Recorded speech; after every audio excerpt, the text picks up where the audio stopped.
Hello friends, स्वागत है आप सभी लोगों का आज के नए सेशन में। तो हम ये सवाल देख रहे हैं बार बार, ठीक है। इस प्रैक्टिस सेट को दिया है, यदि x + 6y = 8 और xy = 2 है, जहाँ x की वैल्यू कैसे 0 से बड़ी है तो x³ + 216 y की पावर 3 का मान चाहिए, ठीक है। तो इस सवाल में क्या है कि x की पावर 3 और 216 की इंटू y की पावर 3 है का मान जाती है। तो यहाँ पे क्या इसका क्यूब करना है, ठीक है। x + 6y की पावर 3 बराबर 8 की पावर 3। इसे जब सॉल्व करेंगे तो क्या होगा, x की पावर 3 प्लस 6 का क्यूब करेंगे तो 216 होगा, 216 y की power 3 plus 3 into A B कितना x इंटू 6y और कोष्टक में क्या होगा x + 6y, ठीक। और बराबर कितना 8 का क्यूब कितना होगा 512 है, ठीक है। अब हमें इसकी वैल्यू चाहिए तो यहाँ क्या है 3 इंटू 6 और यहाँ एक्स वाई की कितनी वैल्यू रखी 2 की, यहाँ कितना होगा 6 × 18, 18 दूनी कितना होंगे 36, ठीक है। कितनी बार 36, यहाँ होगा 36 और यहाँ का 36 गुणा, ठीक। x + 6y की वैल्यू कितनी 8 है इंटू 8, ठीक है। 8 मल्टीप्लाई करेंगे यानी x की पावर 3 प्लस 216 y की पावर 3 बराबर 512 माइनस 8 × 48 के 8 हासिल कितने हुए 4, ठीक है। 8 × 48 के 8 हासिल 4, 8 या 24 और 4 28, ठीक है। हटा देंगे यहाँ से, यानी कि 12 में से 8 जाएंगे 4 बचेंगे और 10 में से यहाँ से घटाएंगे 8 तो कितने बचेंगे 2 बचेंगे और 4 में से 2 जाएंगे तो 2, 224। इस सवाल का जो आंसर कितना है 224 यानी बी ऑप्शन, ठीक है।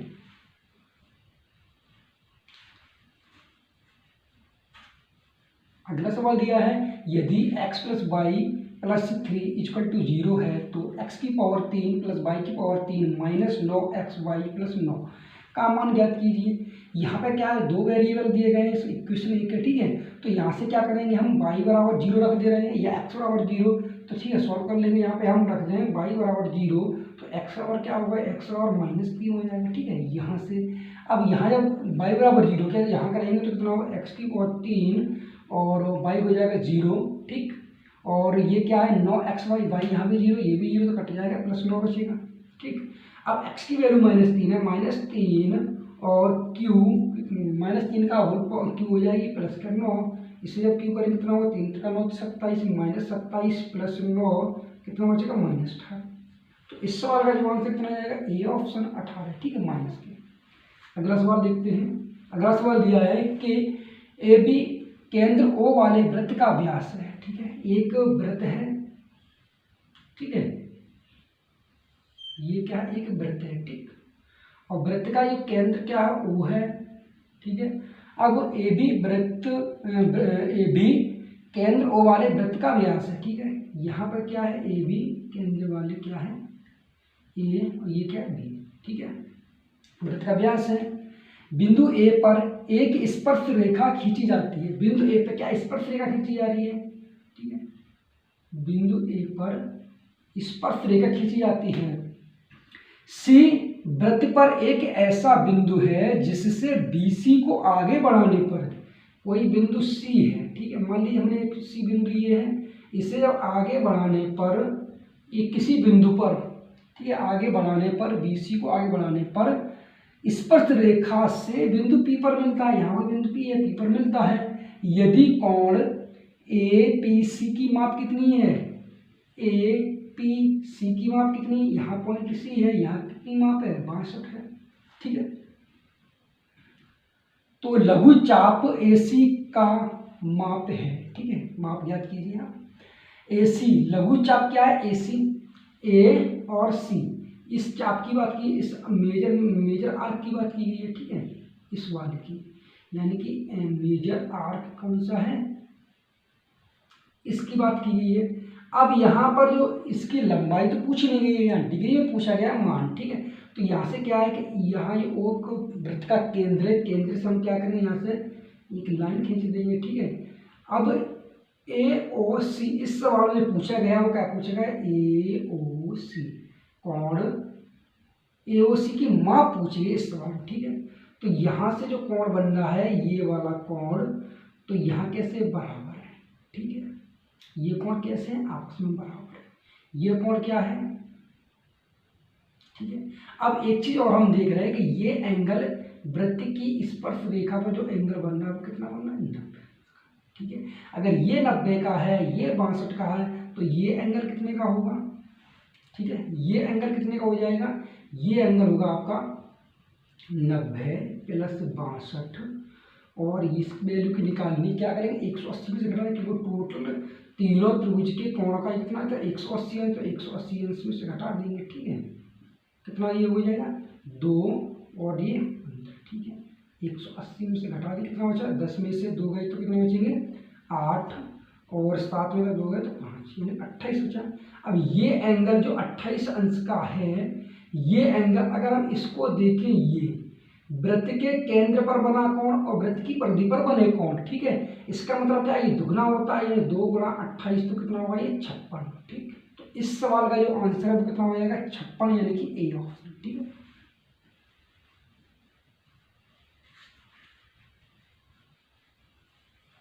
अगला सवाल देखते हैं कि त्रिभुज ABC में, ठीक, पी क्यू और आर क्रम से AB BC और CA पर इस प्रकार लिए गए हैं कि BQ बराबर PQ और QC बराबर QR है। यदि कोण BAC बराबर 75 अंश है तो BQ बराबर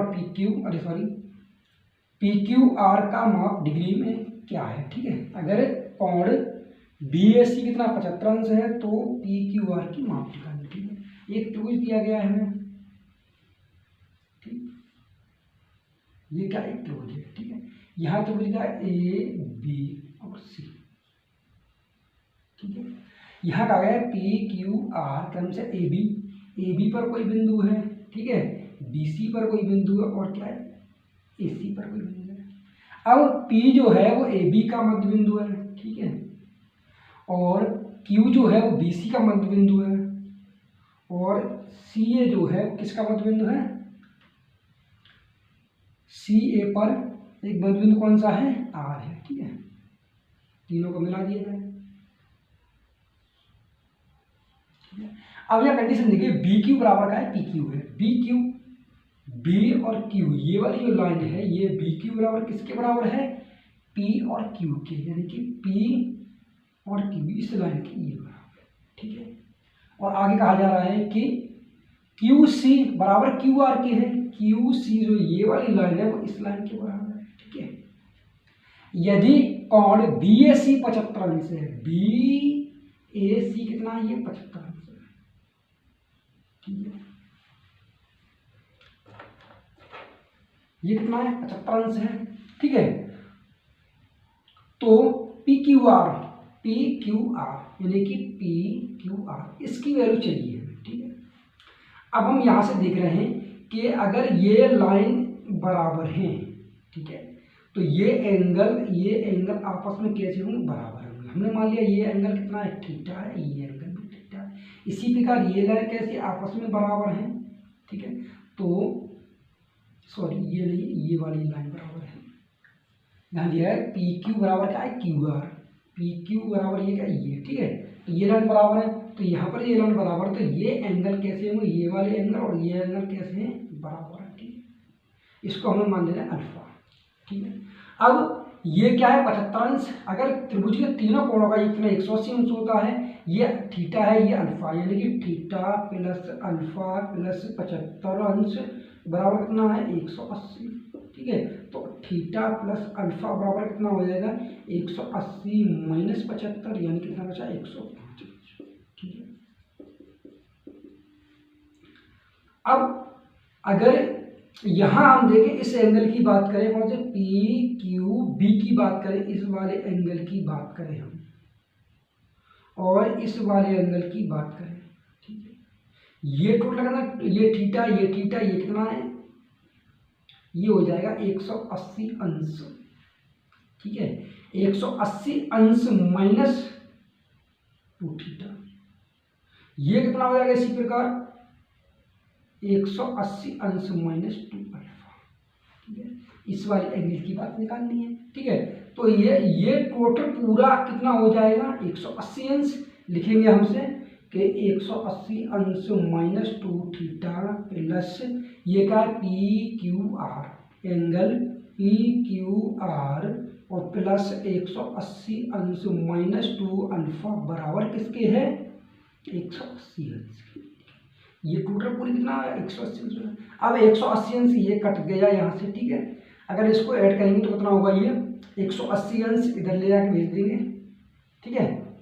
तो कितना, और ये कितना हो जाएगा 2 अल्फा प्लस 2 थीटा बराबर चला जाएगा, ठीक है। यानी कि एंगल पी क्यू आर बराबर 2 कॉमन अल्फा प्लस थीटा या थीटा प्लस अल्फा और माइनस 180 अंश। अल्फा प्लस थीटा की वैल्यू कितनी 105 है, 105 दूरी कितना हो जाएगा 210, 210 माइनस 180 कोण पी क्यू आर, ठीक है।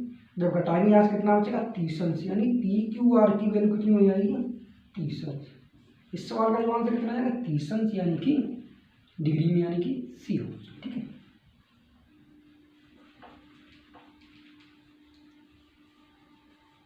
अगला सवाल देखते हैं कि एक समकोण त्रिभुज की 3 भुजाओं की लंबाई क्रम से x-1 centimetre, x+1 centimetre, x+3 centimetre है। समकोण त्रिभुज के कर्ण की लंबाई सेंटीमीटर में कितनी, कर्ण की लंबाई पूछी, मतलब सबसे बड़ी भुजा की लंबाई।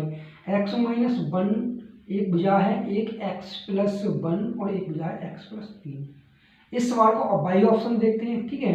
अगर हमें 6 रख दें, ठीक है, अगर हमें 6 रखें तो कितना होगा, यानी कि x की वैल्यू 3 रखेंगे तो 6 हो जाएगी, यहाँ रखेंगे तो कितना होगा 3 4, यहाँ रखेंगे कितना होगा 3 में से गया 2, ठीक है, 2 4 6।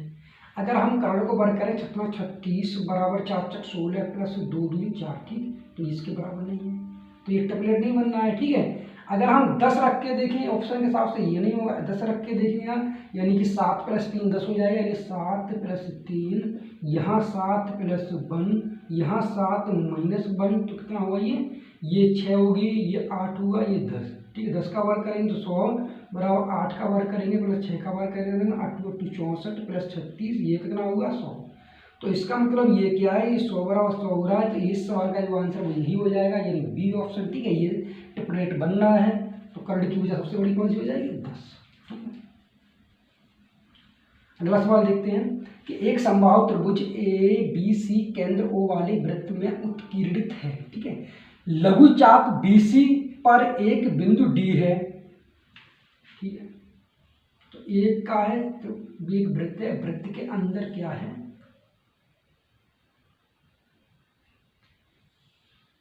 वृत्त के अंदर एक क्या त्रिभुज है, ठीक है। कैसा वो त्रिभुज है, समबाहु त्रिभुज है। समबाहु त्रिभुज में सभी कोण कैसे होते हैं बराबर, ये भी sin 60 अंश का, ये भी 60 अंश का, ये भी 60 अंश का, ठीक है। समबाहु त्रिभुज के सभी कोण कैसे होते हैं बराबर होते हैं, 60-60 डिग्री के होंगे, ठीक है। तो एबीसी केंद्र ओ वाले वृत्त में उत्कीर्णित है लघु चाप बी सी। लघु चाप किसकी बात की, ए बी और सी, यानी कि बी सी लघु चाप कौन सी है, ये वाली है, बी और सी, ठीक है। पर एक बिंदु डी है, ठीक है। यहाँ पर कोई बिंदु मान लीजिए डी है, ठीक है। क्या है, ये डी बिंदु है, इस एंगल को हम यहाँ मिला देंगे, इसको यहाँ, ठीक है। अब आगे सवाल में कहा जा रहा है कि कोण C B D, C B और डी, इस एंगल की बात की जा रही, दिया गया सवाल में 40 अंश, ठीक है। एंगल सी बी डी कितना 40 अंश है, तो कोण बी सी डी का मान ज्ञात कीजिए, यानी कि बी सी डी, इसकी वैल्यू निकालिए, ठीक है। अब इसकी वैल्यू कैसे निकालेंगे, हम देख रहे हैं कि चक्र चतुर्भुज में, ये क्या चक्र चतुर्भुज बनना है, चक्र चतुर्भुज में आमने सामने कोणों का अंश कितना होता है 180 अंश होता है, 180 अंश माइनस घटा देंगे 60 अंश, कितना बचेगा ये 120 अंश, ठीक है। ये कितना हुआ 120 अंश हुआ, और त्रिभुज के तीनों कोणों का योग कितना होता है 180 अंश होता है, ये कितना है त्रिभुज का कोण, ये बन रहा है, यानी कि ये, ठीक, 40 अंश प्लस 120 अंश, ठीक है, 180 में घटा देंगे, ये निकल आएगा ये वाली वैल्यू, यानी कि कोण बी सी डी की वैल्यू निकल आएगी, ठीक है। यहाँ से घटा देंगे, या फिर इस तरीके से लिख सकते हैं हम कि कोण बी सी डी प्लस, ठीक, बराबर 180, इसे जोड़े कितना हुआ ये 160, इधर घटा देंगे तो कितना होगा 20 अंश, ठीक। तो कोण बी सी डी की जो माप है वो कितनी 20 अंश हो जाएगी, तो इस सवाल का आंसर कितना हो जाएगा 20 अंश, यानी सी ऑप्शन, ठीक है।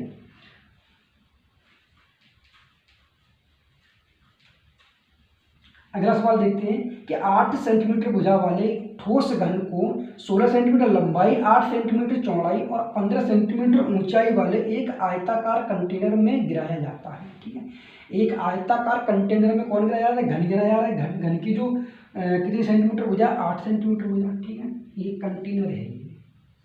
ठीक है,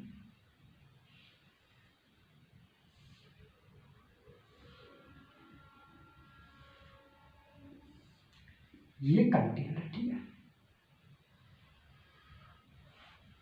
अब इस कंटेनर में, ठीक, इस कंटेनर में क्या है? एक घन डाला जा रहा है। ठीक, जो घन की भुजा कितनी है? ये क्या? एक घन है। ठीक है, इसकी जो भुजा कितनी है? 8 सेंटीमीटर वाला घन डाला गया इसमें। पहले पानी यहाँ तक था। ठीक है, जब इसमें नहीं डाला गया था ये, तब इसमें पानी कहाँ तक गया था? यहाँ तक था। ठीक है, अब जब इसमें घन डाल दिया गया इसमें कंटेनर में, तो इस पानी की जो ऊंचाई है वो कितनी बढ़ जा रही है? मान लीजिए ये यहाँ तक ऊंचाई इसकी बढ़ गई, मतलब h इसकी ऊंचाई बढ़ गई। ठीक, पानी जब डाला गया तो इसकी h ऊंचाई बढ़ गई कंटेनर की। अब पूछा ये जा रहा है कि कंटेनर में गिराया जाता है जो आंशिक रूप से पानी से भरा है। यदि घन पूरी तरह से डूबा हुआ है तो जल स्तर कितना ऊपर उठ जाएगा? ठीक, कंटेनर की जो लंबाई कितनी है? 16 सेंटीमीटर लंबाई है। ठीक, और चौड़ाई इसकी कितनी है? 16 सेंटीमीटर लंबाई और 8 सेंटीमीटर चौड़ाई दी गई है। ठीक है, हमें ऊंचाई से इसकी 15 सेंटीमीटर जो ऊंचाई दी गई है इससे कोई मतलब नहीं है, हमें क्या है? h ऊंचाई है क्या? ठीक है, तो हम यहाँ देखेंगे कि इसका आयतन कितना होगा? कंटेनर का आयतन होता है लंबाई गुणा चौड़ाई, यानी कि 16 गुणा 8 गुणा कितना ऊंचा उठ गया? h ऊंचा उठा है। ठीक, बराबर इस घन का आयतन 8 गुणा 8 गुणा 8। ठीक है, अब 8 से 8 कट गया, 8 दूनी 16, 2 से काटेंगे तो 4 कट जाएगा। ये h की ऊंचाई कितनी हो जाएगी? 4 सेंटीमीटर। ठीक, तो इस सवाल का जो आंसर है वो कितना हो जाएगा? यानी कि डी ऑप्शन। ठीक है।